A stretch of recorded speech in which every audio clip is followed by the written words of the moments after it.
Thank you, Galen. Good morning, church.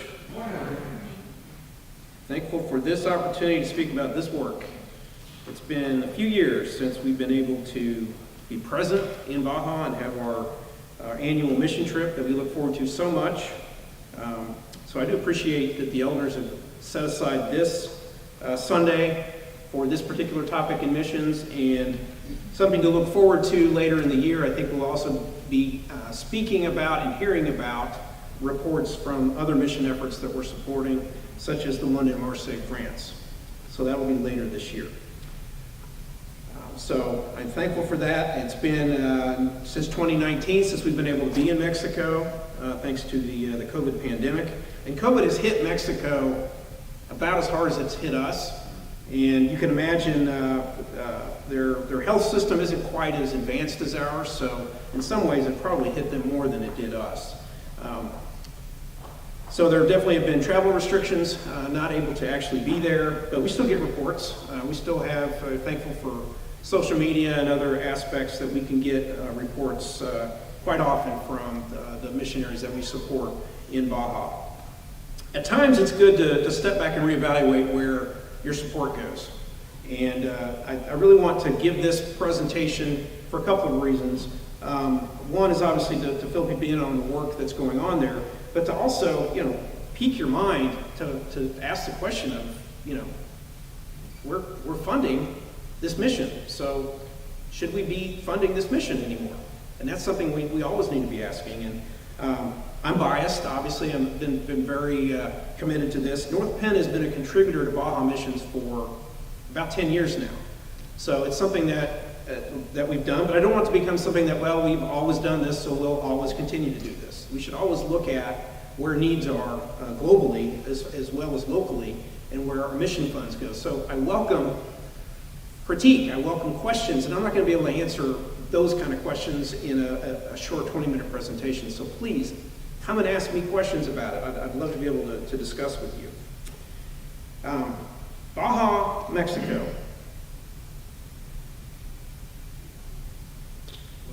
Thank you. Okay. Geography lesson for those of you who don't know. Who here has been to any part of Mexico?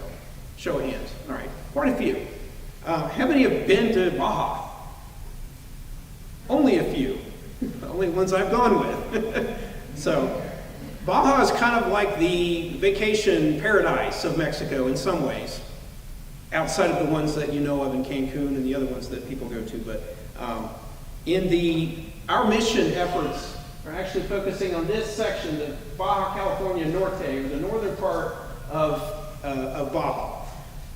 Baja is a very long peninsula. It's about 1,000 miles from the northern end around Tijuana down to the southern Cabo San Lucas. And we are only going to be looking at a small part of that. This is a mission field that is about as easy to get to, foreign mission field, it's about as easy to get to as any other. You fly to San Diego, which is about a 5-hour, 6-hour flight, and then you're on a bus for 3-4 hours, and you're there within the same day. So it's not as difficult to get to from a travel expense and from just a time perspective. Okay. All right, good. Baja, Mexico. Things that Baja, Mexico are known for. Some of these you may have known, some of them you haven't. Tourism is a very big business in Baja. And the military and the police in Mexico are very interested in keeping it safe, because there's a lot of money that goes into the tourism business in Mexico in this region. So it's always a question people have about going to Mexico, is it safe? This happens to be one of the regions in Mexico that's, because there's so much tourism, because the agriculture there is so important to the United States, there's quite a bit of protection that's offered, and truly it's probably one of the safest places to visit in Mexico. Tourism is huge. The beaches there, think of Southern California, just extend that south. Magnificent views, ocean views, temperate climate because of the cool current of the Pacific Ocean. There's mountains, it's just a beautiful area. Off-road racing is also a huge thing in Baja. If you've ever followed that, if you're an enthusiast, you probably know of the Baja 1000, which happens every fall. And basically they'll start in the northern part around Ensenada, and go for about 500 miles down to La Paz, and then go 500 miles back up the peninsula. It's like a 24-hour race. Very famous. Deep sea fishing, sport fishing. When we're there on our mission trips, we'll often see people that are coming through that are doing sport fishing. But fishing also in general for people to make a living. There's quite a few fishermen that are in the area. They're very well known for their seafood as well. The area that we're probably going to spend most of our time on here, and this is the communities that we focus on, and the one community we mainly focus on is in Camalou, and agriculture is king in that area. It dominates the local economy. If you've ever gotten a container of Driscoll's berries at your grocery store, more than likely some of those, especially if they're strawberries, were grown around Camalou, and the valley in that part of Mexico in Baja is called the Sancantine Valley. So there's a number of communities, but it's the soil is fertile.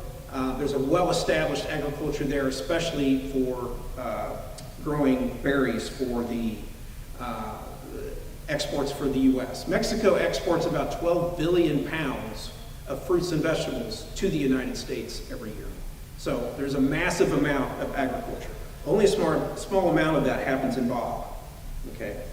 So the majority of jobs that are available in this community are focused around farming. All right.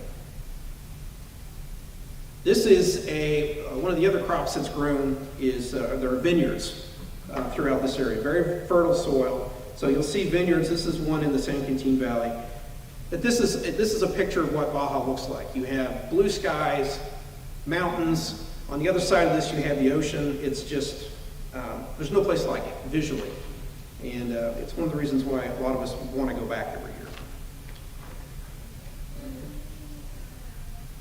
This is a picture of a industrial strawberry farm that's not too far from Camalou, where we do our work, where the mission work is done that we support.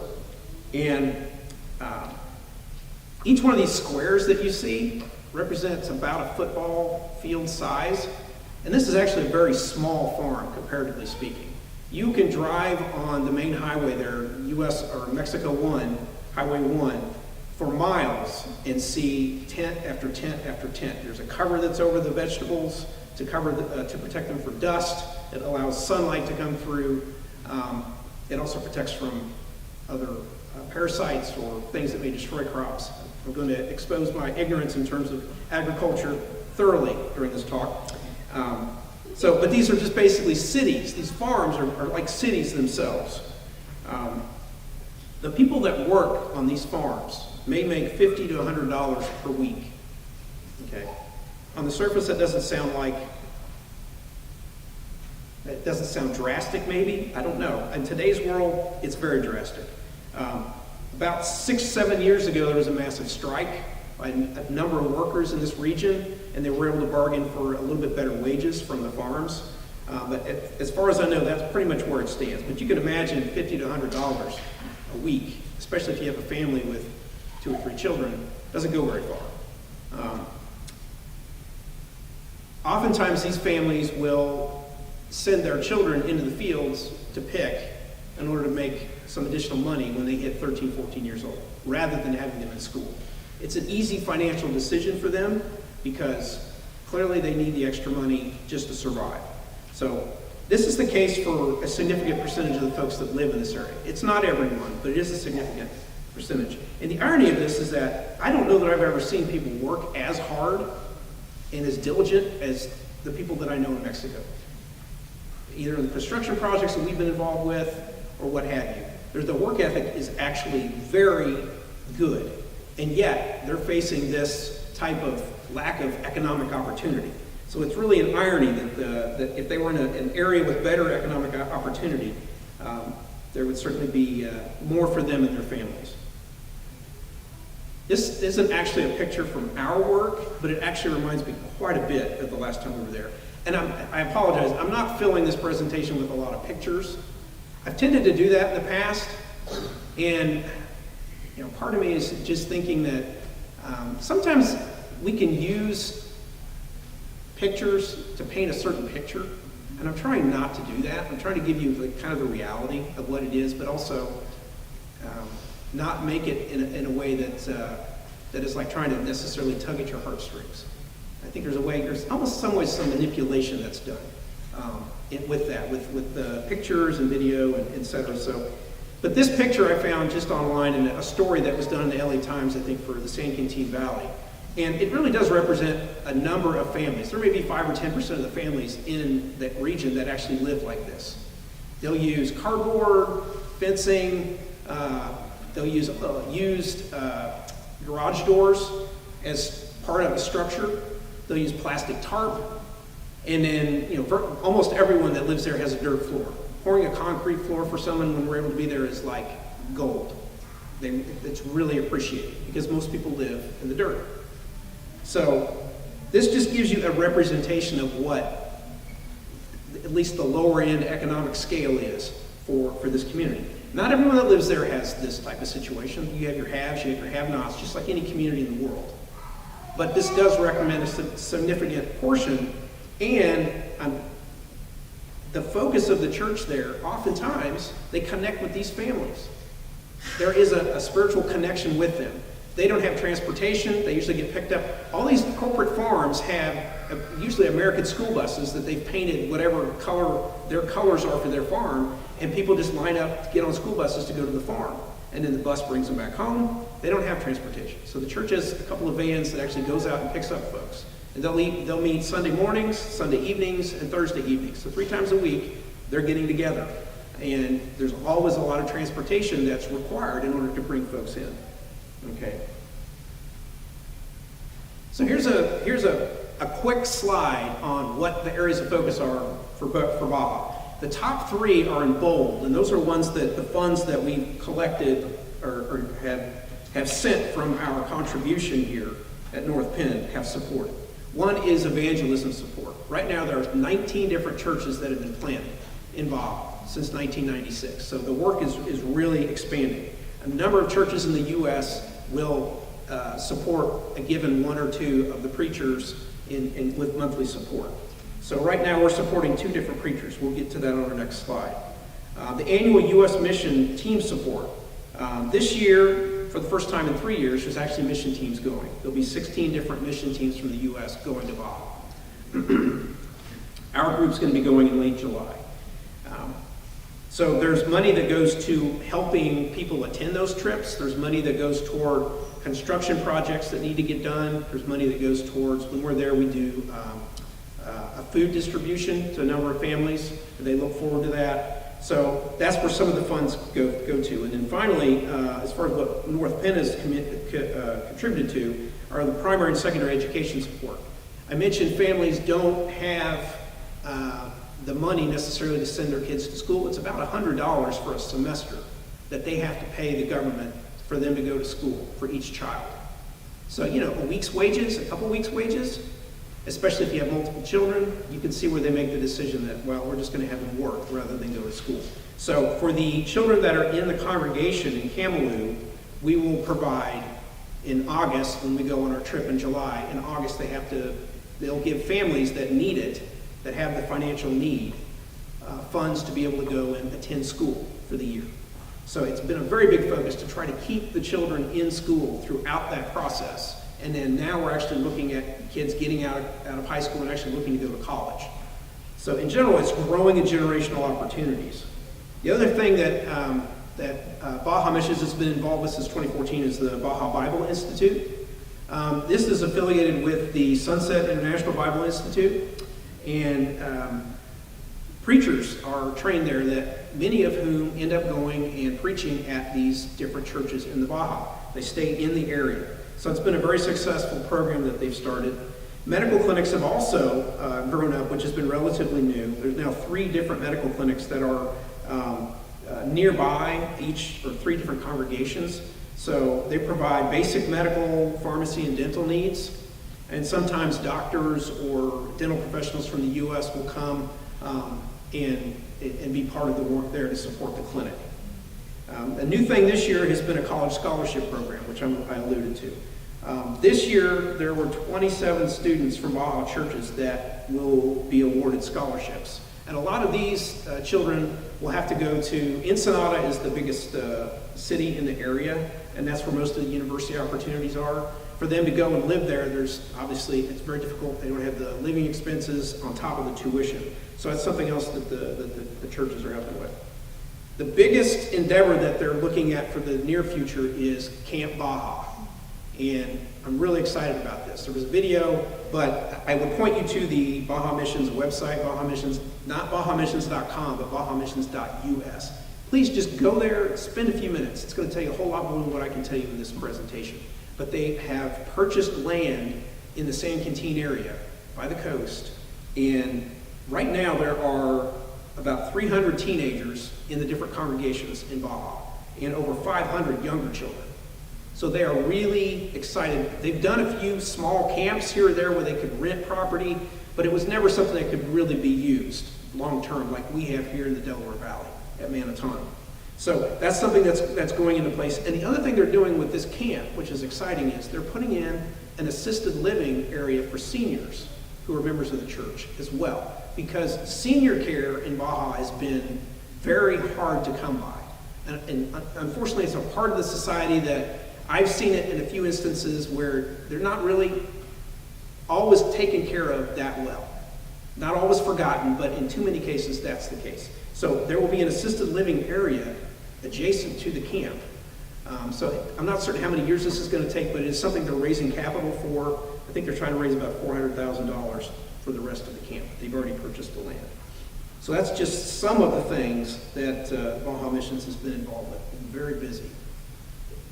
The support that we actually send out, the majority of our support goes to Juan Jose and Flor Medina in Camalú. We are supporting them at $200 per month. And in the church in Zapata, which is just the very close south from Camalú, Mario and Lucy Banuelos, we support at $100 per month. Juan and Flor have been at the church in Camalú since 2004, so 18 years. They have 3 children, 2 grandchildren. They both went to the Monterey School of Preaching, so they could have focused on the northeastern part of Mexico, but they've really been true missionaries in this area since 2004. We support them, the church in Cincinnati, Northeast Church of Christ.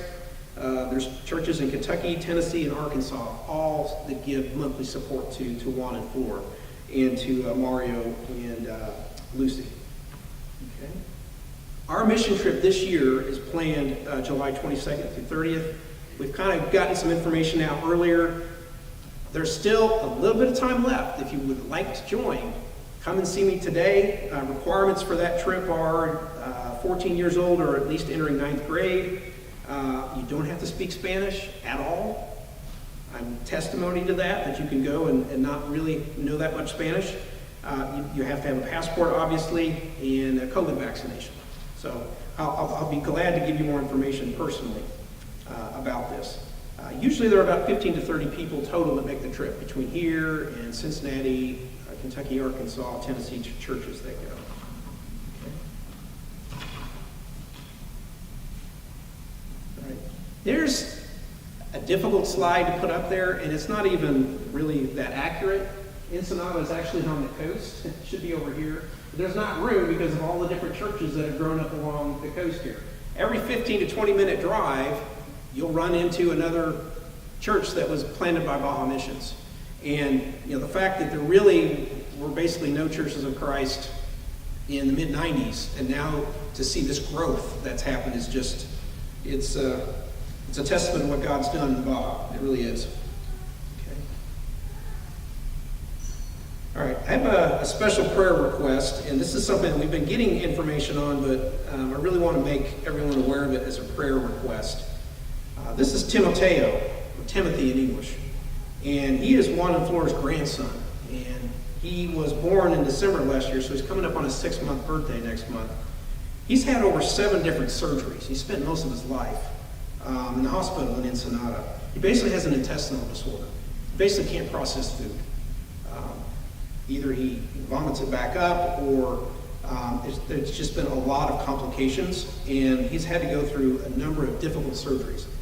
But this little boy's just a warrior. He's always got a smile on his face, and it breaks your heart to see what's been going on with him. So His parents are Samuel, who's the 1 and 4 son, their oldest son, in Alma. And they're both school teachers in the area. But their health insurance in order to provide for Timoteo is limited. So apparently they're able to provide for the hospital stay, but not for the surgeries. So thankfully there have been a number of donors from U.S. churches that have chipped in to support this, but we definitely want to keep him on our prayer list, and please remember him personally in your prayers. And if there is more of a greater financial need that arises, we'll certainly let the congregation know. So there will be an opportunity if you'd like to individually support the efforts that around Timoteo's care. Last slide here. I had the opportunity the last couple weeks ago, and I bugged a few of you here with some help because I virtually know nothing about agriculture. And we had the opportunity to do some landscaping in our front yard for the first time, like ever. So I had a lot of really dumb questions to ask of some experts here in the congregation. I appreciate your response and your help on that. But what the experience taught me after digging in the yard and planting and raking and mulching and all the other things that are involved with it is, just the amount of respect for those who do this type of work for a living, day in, day out, and do it really well. It's back-breaking. Your hands, your backs, your knees, everything hurts. Those of you who do a lot more gardening probably know that, and I'm not telling you anything new. But for me, it was a learning experience. So I thought of the parable of the sower, and it's one that after having this experience, it was really on my mind. So I just want to read briefly from that and give you a couple of points, and then our lesson will be closed here. In Matthew 13, it reads, "That same day Jesus went out the house and sat by the lake. Such large crowds gathered around him that he got into a boat and sat in it with all the people, while all the people stood on the shore. Then he told them many things in parables, saying, a farmer went out to sow his seed. As he was scattering the seed, some fell along the path, and the birds came and ate it up. Some fell on rocky places where it did not have much soil. It sprang up quickly because the soil was shallow. But when the sun came up, plants were scorched, and they withered because they had no root. Other seed fell among thorns, which grew up and choked the plants. Still other seed fell on good soil, where it produced a crop, 160 or 30 times what was sown. Whoever has ears, let them hear." Disciples came to him and asked, "Why do you speak to the people in parables?" Dropping down to verse 13. "This is why I speak to them in parables. Though seeing, they do not see. Though hearing, they do not hear or understand. In them is fulfilled the prophecy of Isaiah. You will be ever hearing, but never understanding. You will be ever seeing, but never perceiving. For this people's heart has become calloused. They hardly hear with their ears, and they have closed their eyes. Otherwise, they might see with their eyes, hear with their ears, understand with their hearts, and turn, and I would heal them." Now listen then to what the parable of the sower means. "When anyone hears the message about the kingdom and does not understand it, the evil one comes and snatches away what was sown in their heart. This is the seed sown along the path. The seed falling on rocky ground refers to someone who hears the word and at once receives it with joy. But since they have no root, they last only a short time. When trouble or persecution comes because of the word, they quickly fall away. The seed falling among the thorns refers to someone who hears the word, but the worries of this life and the deceitfulness of wealth choke the word, making it unfruitful. But the seed falling on good soil refers to someone who hears the word and understands it. This is the one who produces a crop, yielding 100, 60, or 30 times what was sown." The soil, that's the focus as I read this. The different types of soil. The seed's the same. It's the word of God. It's the word of the gospel. It's the good news of the kingdom of God. And you have a sower. What I'd like to see in this parable is the preparation of the soil. I know the farmer cares. No farmer's going to throw seed out thinking that it's going to grow when there's no preparation of the soil. If you've ever walked on freshly plowed soil, it's soft. It's not packed down like a path. Farmer cares about the condition of the soil. This parable focuses much more on the soil itself I'm convinced that the work in Baja, we have soil that is being turned good, for lack of a better term, by the work of God. God penetrates the heart. God penetrates the soil. But we, in our actions and our decisions about what we do, can soften the soil of those who might receive the word as well. In the high school class, we were studying the Sermon on the Mount, and we studied about being the salt of the earth and the light of the world recently. So that when our light shines, our Father in heaven is glorified. And when that happens, I can't help but think that there's a softening of soil that's occurring. So I see the work that's happening in Baja and the support that's given to the ministers there, the work that they're doing with the children, and I see that they are combating, in some ways, the effect of the human heart that's hardened, callous, distracted, deceived, as we see in the parable of the sower. They're preparing the soil. It's critical work, and I'm happy to be a part of it. And again, I welcome you to ask me or others who've been to Baja to ask questions about it, or go and research yourself. We're always looking for ways to better support the evangelism here and around the world. So that is my lesson. If you're here today or you're online and the Christian experience is not yours, you have not decided to be a Christian, you have not decided to put Jesus Christ on as your Savior in baptism, what are you waiting for? The opportunity exists today. If you're with us online, please contact us. We would like to work with you. We would like to know your needs, and we would like to assist you in the obedience to the gospel. So whatever your need is, we ask that you stand as we sing.